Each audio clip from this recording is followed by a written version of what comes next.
cette stratégie que le cheikh développe dans beaucoup de strophes pour montrer la prééminence du prophète Mohammed, paix et salut sur lui.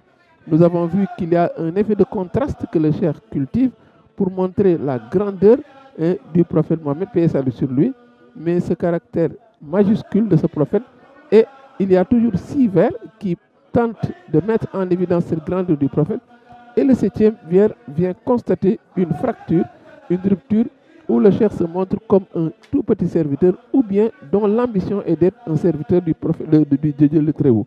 Donc nous avons cette manière dont le cheikh traite pour montrer cet effet de contraste, cet effet de faire valoir qui met sur la sellette le prophète Mohammed et qui se présente, n'est-ce pas, comme un tout petit serviteur, mais à une seule fin, montrer que ce prophète est prééminent.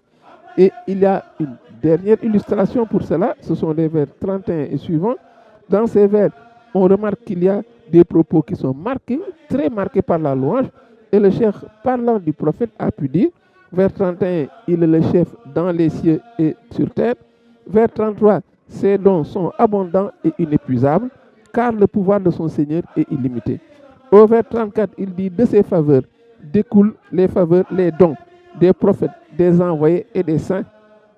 Et le vers 35 vient casser la mesure, vient présenter un serviteur qui se fait tout petit, disant, accorde-moi au Seigneur par sa grâce, par sa grâce sublime, d'être son serviteur ici-bas et dans l'au-delà.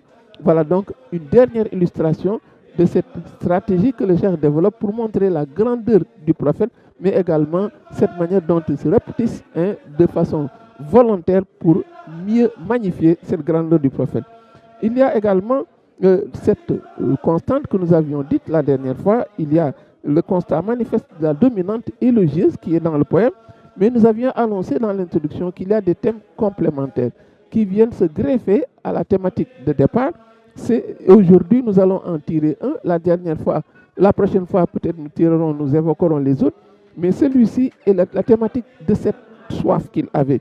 Ce désir ardent que le cheikh avait de rendre visite au prophète de façon physique. Ça, c'est une chose qui l'avait préoccupé. Et évidemment, aller auprès de son mausolée, aller à la Mecque, aller à Médine, c'est également une chose qu'il a gardée dans son cœur et qu'il a toujours évoquée. Et on le voit dans Fatul Fatah. Il dit au vers 65, « Mon imperfection constitue mon obstacle à lui rendre visite. Cependant, j'espère par son éloge obtenir la joie. Wa artaji bimadihil bushara, dit-il. » Donc, il y a une humilité profonde qu'il montre. Il y a une contrition parce qu'il perd de perfection alors qu'on sait qu'il est éloigné de cette perfection-là. Mais c'est une manière également de faire valoir ce prophète. Mais il considère surtout cette préoccupation qu'il a, celle de rendre visite au prophète Mohammed, paix et salut sur lui. Il ajoute donc son souhait le plus ardent, c'était cela.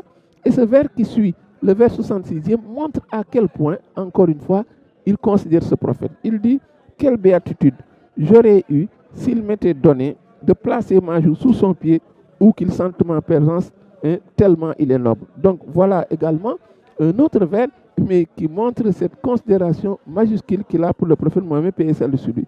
Le vers 68, il ajoute toujours, parlant de cette volonté, de cette soif inextinguible d'aller visiter le prophète, il dit, ce qui pourrait apaiser mon cœur serait de visiter la maison sacrée, la Kaaba, et la ville de Médine avant qu'il ne soit trop tard. Alors c'est un propos poignant et une sorte de prémonition, comme si le cheikh savait qu'il ne pourrait pas physiquement effectuer ce déplacement qu'il voulait, mais il y a également cette prémonition, c'est réel, mais c'est vrai que c'est un propos très poignant qui le touche au plus profond de lui-même. Le vers 69, il ajoute, je jure par mon Seigneur que rendre visite au meilleur des prophètes, au meilleur élu, Al-Mujtaba, est meilleur que remplir d'or la terre entière. Alors c'est un propos qui frise la démesure, mais c'est une manière également de montrer cet amour incommensurable pour le prophète. C'est une image forte, remplir toute la terre d'or, dit-il, rendre visite au prophète, l'emporte sur cela. C'est un épanchement de sentiments qui traduit ce désir ardent de se rendre auprès du meilleur des envoyés. Vers 70, le propos continue toujours.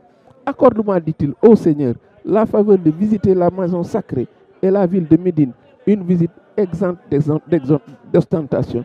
Alors c'est une strophe également marqué par cette obsession, celle de se rendre physiquement auprès de celui qui a fait le serment de servir le prophète Mohammed, paix et salut sur lui.